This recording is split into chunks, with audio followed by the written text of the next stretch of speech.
Hi, it's Ariel from France. Bonjour. Welcome to my channel where we create fun costumes and weird stuff. Don't mind this, I'm just trying to make the sound better with my phone. I hope it's working. Today I am starting on a new project, a very big project. In case you don't know, I am a huge nerd and I always dreamed about making a fantasy armor. I have tried a few different things in the past, but here I'm going to make a big one. It is a design from the video game Monster Hunter. It is ridiculous, totally impractical in real life, but it's huge, it's creepy, organic and fantasy. And I will make it and wear it. Maybe. The exciting part about this project is I will have to learn and try new techniques using foam. This is EVA foam. It comes in different densities and it is very easy to use. You can cut it easily with a box cutter, you can sand it, you can shape it with heat, you can prime and paint it easily. And it is extremely light, so for a big armor like this, it's perfect. I am particularly excited about the painting to try and weather, make things look more realistic. And also the textures that I can achieve with this that I can't really do on fabric. There are a whole lot of different pieces on this design, and there is a lot of work to do. So let's start with the feet. I'm starting with some shoes that I found in a charity shop for €3. This shoe is very flat, so I'm adding a few layers of foam to make the platform. This will make my feet look bigger. I'm doing 4 layers of 1 cm foam and also 4 layers of a thinner foam that I put inside the shoe. And I'm gluing it all with contact cement because it's the strongest glue I have. Using a rotary tool, I'm smoothing out all those layers. Sanding foam makes a lot of little dust particles, so you will see me try different techniques to avoid them going all around my house. Here I'm using an IKEA box with some holes I made for my hands. But the nice thing is that it's very easy to sand. There I have the base of my shoes. The shoes will be covered eventually. I don't think I trust the foam or the glue enough to make shoes. And this will be all covered eventually, so I think I'm going to add duct tape. I'm using half the width of the duct tape here and there to secure all those layers.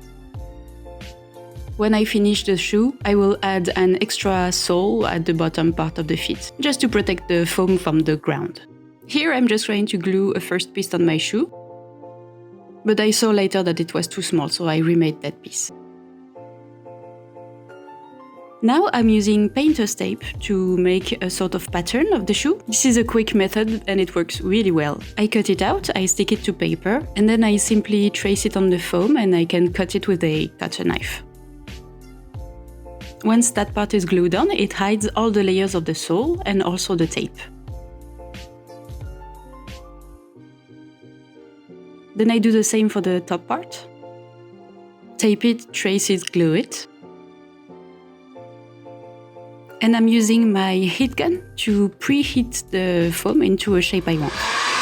You need to be careful not to burn your hands, but it is really easy to do. I assemble that and I can glue it to the shoe.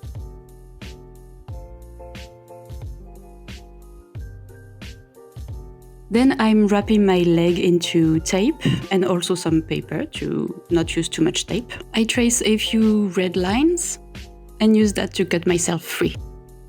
This gives me a sort of pattern of my calf.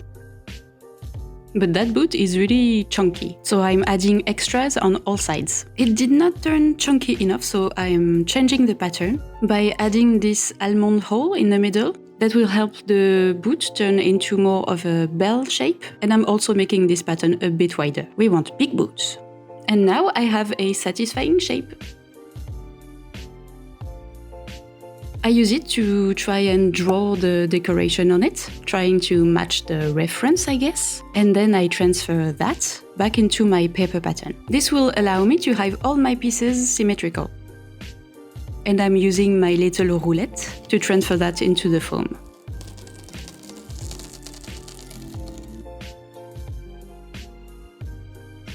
This little triangle I'm adding is to emphasize the bell shape of the boot. The glue I'm using is contact cement, and to use it, you need to make a very thin layer on both sides and let them to dry. If you put too much glue, it won't glue properly, which seems weird, but that's how it is. When it's dry, you can glue the two pieces together and it bonds instantly. That is a very strong glue. And also it's very toxic, so please do it in a ventilated area and wear a mask.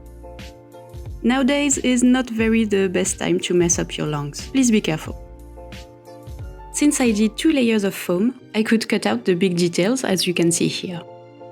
There are little spikes on the boot. Are they horns? I don't know. So I'm making a little paper template and cut them out of foam.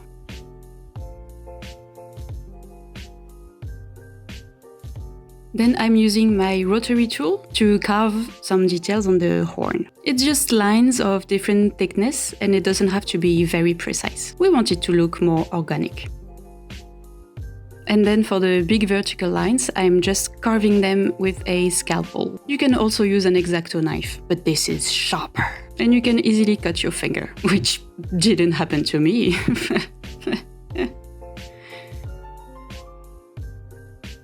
And I did the same on the shoe and cutting some big, not too regular lines. And now it was time to texture. Same as before, I'm trying to make lines of different thickness, and it's really easy to make this kind of bone wood texture. You just have to not work too fast and make sure that the sanding bit on the rotary tool doesn't get too dull. That way the little lines are more precise.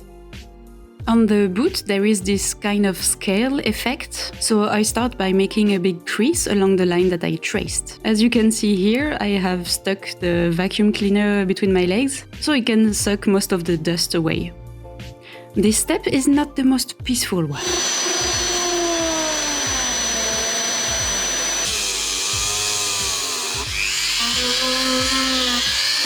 I did the big scales and then the little lines just as before.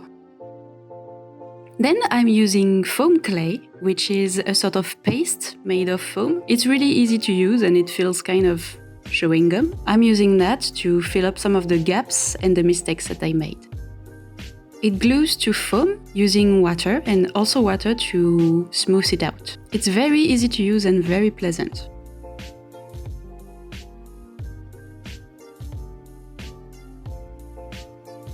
Usually when you use foam, you carve the detail, so you are removing materials to make the texture. But now I want to add back a little bit more texture. And for this I'm using sand. Just simple sand from the beach. I mix it into Flex Bond, which is a product used to prime, but also it stays very flexible and it's very sticky. I guess you could also use wood glue for that step. And I'm using that paste to add a bit of rough texture on all the creases.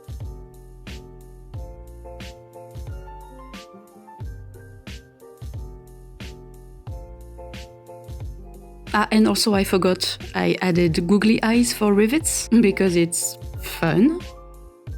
And now I'm using Plastidip to prime the whole shoe. Be careful with this, it is nasty, very nasty, so please wear a mask. This is the result with 2 coats of Plastidip.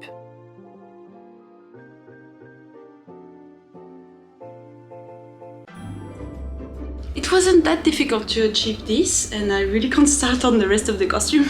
I think it's going to look so cool. And that's it for the shoes. They are very light and comfortable and ready to paint, which I'm going to do when I have all the pieces of the armor. This was so much fun to make and so different. I can't wait to have the whole armor. It's going to be gross and fun. Allez, bisous!